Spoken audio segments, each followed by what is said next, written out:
Nyari harta di dalam laut malah ketemu robot nyangkut.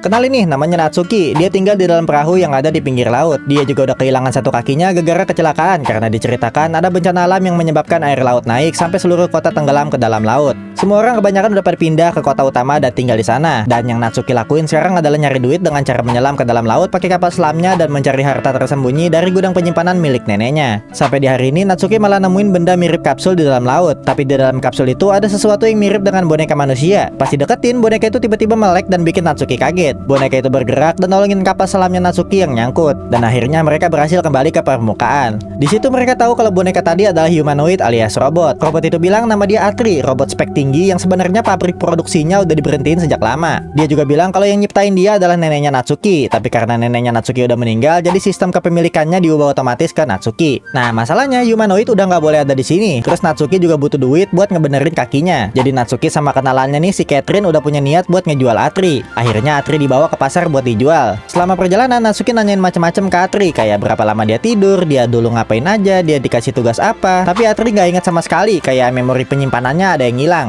Jadi ya nggak ada informasi apa-apa yang bisa didapetin dari Atri. Ya udah akhirnya mereka mau jual dan harganya juga ternyata lumayan mahal. Tapi pas mau dijual, Atri bilang kalau dia nggak boleh dijual sekarang karena dia harus ngelakuin perintah dari majikan sebelumnya yang belum selesai. Atri minta jualnya nanti aja setelah berhasil menuntaskan tugasnya. Tapi lagi-lagi Atri nggak inget tugas apa yang dikasih, bikin mereka makin bingung karena nggak bisa dijual, akhirnya dibawa pulang. Pas pulang, Catherine bilang mau jual secara ilegal ke tempat yang jauh. Tapi Natsuki kayak ada perasaan nyesal kalau nekat ngejual Atri. Tapi udah telat, Atri udah dibawa sama Catherine buat dijual. Abis dari situ Natsuki jadi murung, ingatan masa lalunya muncul lagi dan ngerasain penyesalan yang semakin dalam. Pas dia bangun, ternyata Atri udah ada di depan dia karena nggak jadi dijual. Dan Atri bilang dia mau tinggal sama Natsuki untuk jadi kakinya Natsuki. Judul animenya Atri My Dear Moment dengan genre drama, romance, dan sci-fi.